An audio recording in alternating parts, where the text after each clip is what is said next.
Destiny 1 is home to some of my favorite memories, and I had a truly fun time with that game. But when I look back at the game, most of those memories were one of two things.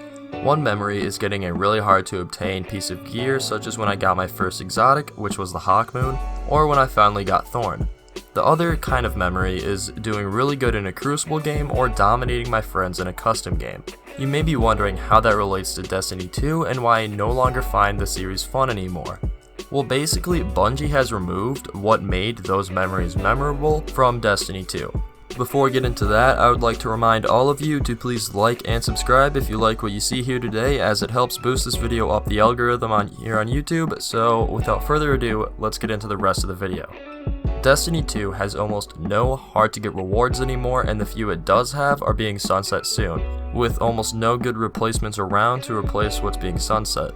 And the Crucible is less skill based than ever, with blatantly overpowered weapons and cheesy abilities dominating the meta. And Crucible map design is just so much more boring than in Destiny 1 that PvP no longer feels fun to play, as due to a combination of poor map design, overpowered weapons that every player has access to, and because supers and abilities are so much more annoying and powerful than in Destiny 1, I feel like my skill and time in the game is not adequately rewarded. This is because no matter how much time you put into the game, aside from a very small selection of gear pieces, you will have loot that is about equal to loot that you can earn in the first few hours of playing the game. And because of how easy loot is to get in Destiny 2, and because of how powerful abilities are right now, your personal skill means less than it ever has before in the game. I mean, why would you go and get a really good hand cannon or grind for a god roll shotgun when Bungie makes auto rifles the easiest to use weapons in the game and the most viable? And they give out the best shotgun the game has ever seen to players who do an hour-long quest. And now in Destiny 2, because of how super recharge works and because Bungie has turned basically every super into a roaming super, for a solid 2 minutes of every Crucible match, there's nothing but supers being used, which basically gives every player free kills. And while I don't find the whole super idea itself to be bad, as it gives even bad players a chance to get a few kills every game, and I think that's a good idea, but how Destiny 2 handles it is terrible.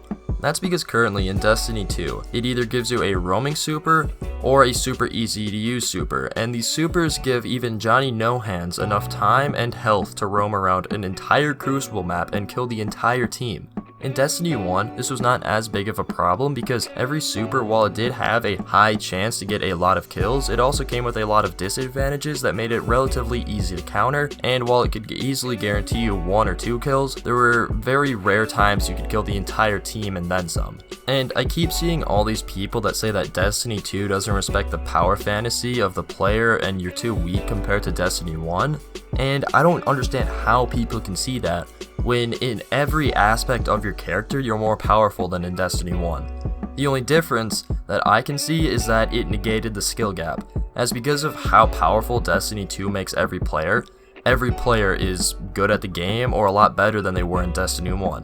Where in Destiny 1, if you were good with a super, or good with your class, or good with anything, it really helped outshine players that had the same stuff but just simply weren't as good because there was a lot more skill involved. For instance, the Titan Slam only worked close range instead of turning you into a missile that can travel anywhere on the map. The Nova Bomb could easily get 1 or 2 kills, but requires some skill and honestly some luck to get multiple kills because of how small it was.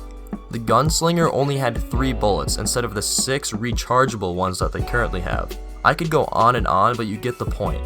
Every super in Destiny 1 is back and more powerful alongside even more powerful supers, which have turned supers from a minor annoyance into a problem worth writing a paragraph to bitch about them in a YouTube video.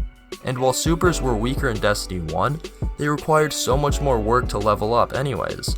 Because in Destiny 2, you get your subclass and all of its abilities right at the start of the game, while in Destiny 1, you didn't even have your grenade when you started the game up, much less your super. And if you wanted other subclass perks, then you needed to level up your subclass, which would actually take time. This meant players actually had to invest time in the game to become more skillful and to get more powerful gear and abilities. But this is all gone in Destiny 2. I feel like this game does not reward my time with good loot or by making me more powerful or by me enhancing my skills at the game. And because of this, it just makes it not worth the grind or the grind to learn the game and get better at it. The only parts of the game that I think are actually enjoyable anymore are Gambit, because it actually rewards skill and teamwork. I know how crazy that sounds, but trust me, Gambit, once you get really good at it, and if you can get a fully coordinated team, is one of the most rewarding games to play. Not necessarily in the loot department, but just in how satisfying it is to like fully coordinate your team and steamroll another team. And the survival/comp playlist is also a enjoyable experience in my opinion, because like Gambit, it actually rewards skill and teamwork, and because of how the rounds work in that game, I feel like it's relatively easy to avoid and shut down supers. I would put Trials on this list, but Trials is super easy to cheese. Because there's no objective until overtime, the best way to win the game is to sit in one spot and hold angles and not peek. This makes the game mode super boring, and I think Trials could really benefit from having an objective, such as a single flag capture the flag mode. I think this would really help the game, as with neutral flag, the other team can easily win by eliminating the other team, but they still must work around an objective. They can't just completely ignore it, otherwise the enemy team will be able to score and win the round just off the objective alone without having to fire a shot. It would work very similar to the mode Breakout in Halo 5.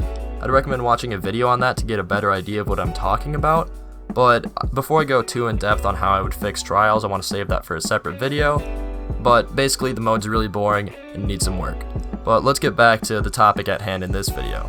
This video is just meant to explain why I'm not playing Destiny at all.